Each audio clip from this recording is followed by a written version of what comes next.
eh, tentang sholat hajat, waktu yang tepat untuk melaksanakan sholat hajat kira-kira itu kapan Ustadz?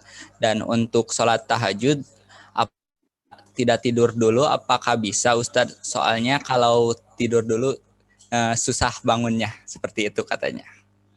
Itu kan relativitas tekad ya. Sholat hajat itu sholat mutlak. Bila boleh dilakukan kapanpun, ketika mau ya kapanpun. Kan tiap berhajat 2 rakaat ya. Satu yang pertama.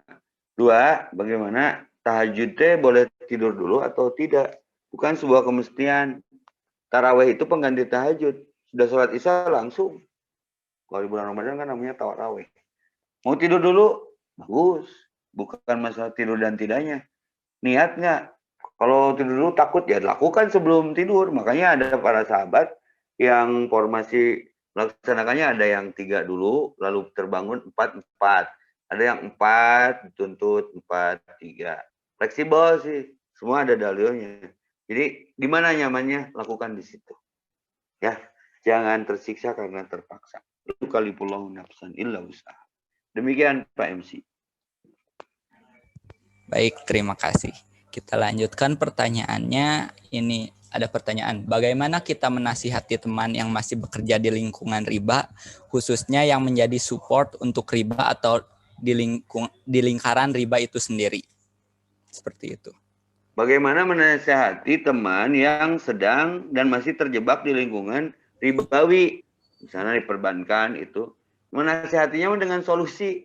Mana itu nggak dia, ini nggak diurang. Nah, jadi part of solution, jangan jadi of problem. Fatwanya didulukan, solusinya nggak ada. Jadi weribu keluar tiba nganggur, cerai lah, rumah tangganya berantakan. Ini kurang bijak. Jadi selama belum ada solusi, diarahkan bekerja, lalu kamu nabung, ambil uang keringat kamu, lalu jadikan modal, jadilah entrepreneur, pengusaha. Jangan dipatwai, mana haram sih gawe dirinya asup neraka, itu kurang bijak. Lalu dia keluar berantakan semuanya. Kitanya lari dari kenyataan. Maka menasihati orang yang terjebak di ribawi itu adalah berikan solusi di modalan, kita gawe di kita-kita dengan yang syariah tentunya. Itu lebih menenangkan. Maka jangan menghakimi, tapi harus mengilhami. Jangan memukul, tapi harus merangkul. Jangan mengejek, tapi harus mengajak. Jangan menyayangi, tapi harus menyayangi. Berikan solusi, jangan mencari sensasi. Ini dakwah. Demikian Pak MC. Ya, baik. Terima kasih Ustadz. Ini ada pertanyaan yang mungkin menjadi permasalahan pemuda-pemudi pada zaman sekarang. Bagaimana cara kita untuk mengatasi agar tidak selalu overthinking saat melakukan sesuatu hal, Ustadz? Bagaimana cara mengatasi supaya tidak overthinking? Nyetong overthinking. Sederhana ya. Frame of think-nya, way of thinking-nya dibatasi. Tong mikiran udah perlu dipikiran. Nah itu yang jadi stroke. 90% penyakit itu dari pikiran yang salah. Orang mah offset.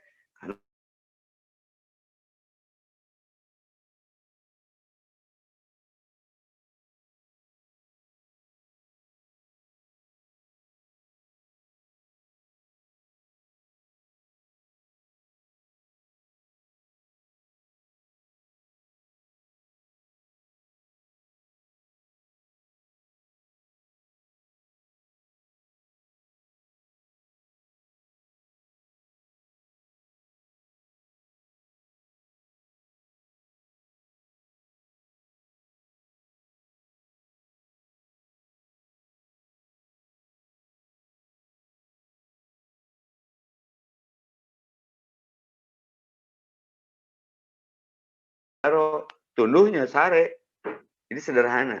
Jadi tidak akan terjebak kalau plaknya sudah sederhana seperti itu. Demikian Pak MC. Baik, terima kasih Ustadz. Kita lanjutkan. Ini ada pertanyaan, maaf lenceng dari pembahasan, bagaimana hukum mencampurkan hak dan batil? Apakah ruqyah termasuk, Ustadz? Wala talbisul haqqa bil batil. Jangan kau campurkan yang hak dan yang batil. Wataktumul haqqa wa antum ta'lamun. Jangan kau sembunyikan yang hak. ruqyah yang seperti apa dulu. Makanya jangan terjebak juga. Kita bisa meruqyah diri kita sendiri. Ada sunnah-sunnah ruqyah. Memegang yang sakit dengan bacaan-bacaan tertentu. Yang diajarkan Nabi kan banyak. Sampai rasa sakitnya menurun. Bahaya. Datang ke tempat ruqyah, lalu sembuh, lalu merasa sembuh oleh yang ngeruqyah itu. Ini persoalan baru jika nyeri sakit lambung, makan promah, lalu merasa sakitnya dengan promah, itu persoalannya yang jadi batil itu. Jangan sampai ruqyah itu melahirkan kemusyrikan. Nah, ruqyah seperti apa nih? Harus dilihat dulu praktisinya. Apakah mengarah kepada kemusyrikan? Lalu kita tersugesti merasa sembuh dengan ruqyah. Yang meruqyahnya bukan merasa sembuh dengan ikhtiar pun sudah salah. Ada orang sakit tidak berobat sembuh ayah. Ayah tegering, berobat sehat normal. Ada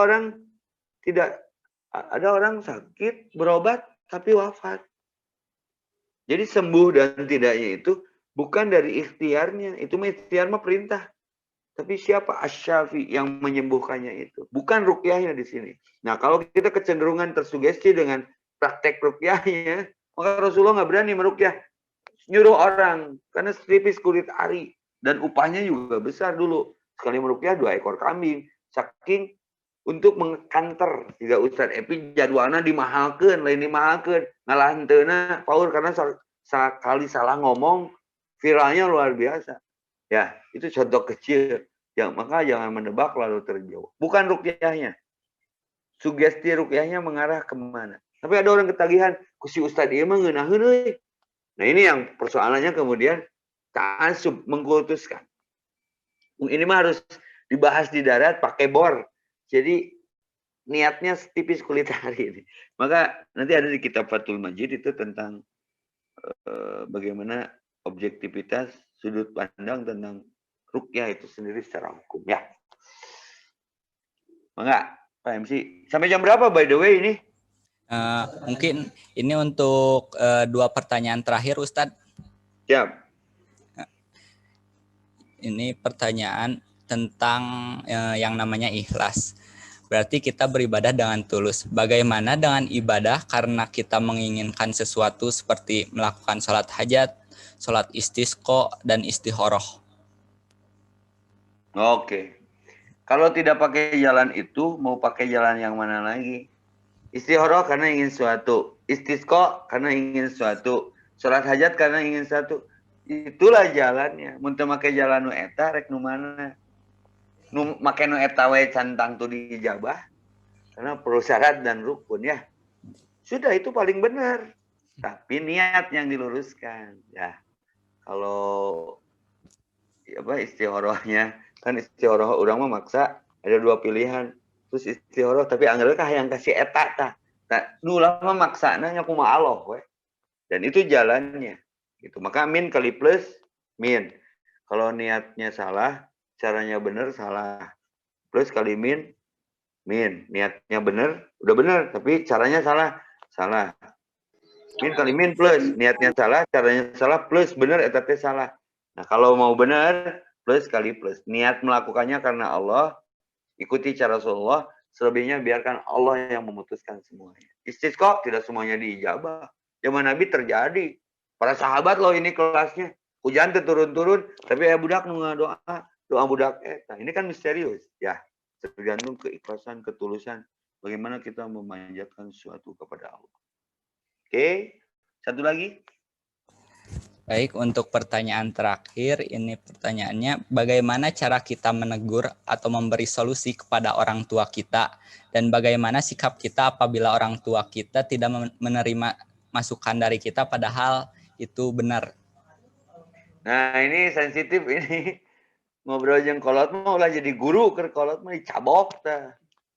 Nggak ada orang tua yang salah. Maka Ibrahim diuji oleh orang tuanya. Bagaimana cara menasihati dan memberitahukan orang tua? Padahal kita tuh udah benar, tapi dia marah. Mungkin caranya yang salah. Orang tua mah bukan dengan ucapan, tapi dengan sikap dan perhatian. Titik apa yang akan Anda rasakan. Lihat apa yang akan terjadi. Tergantung kokolot, balik di pesantren. Bapak ngusuk wae, yang asup neraka. dikait, dijieun lauk, sia mamatahan kolot. Nah, jadi bil hikmah, dengan cara yang hikmah, bil mau'idotil hasanah. Perhatikan apa kesukaannya, didekati, dipencetan, dengan touching, dengan sentuhan. Saya ngalamin itu. Si bapak beuki ngadu hayam, langsung didalilan, "Pak, tuh menang ngadu hayam. Mana teh disakolakeun teh ku urang mamatahan kolot." Itu berarti ada cara yang salah. Ketika dirubah, "Pak, yang kopi tuh, Pak." Tah, ya kerasa sih Mas Santren teh, bere buku, akhirnya berhenti sendiri. Itu pengalaman. Maka berbijaksanalah, ya. Mudah-mudahan bermanfaat adanya. Semoga walaupun sebentar acara ini menjadi inspirasi kebaikan untuk siapapun yang menyaksikan, mendengar, mengamati. Salahnya mutlak dari saya.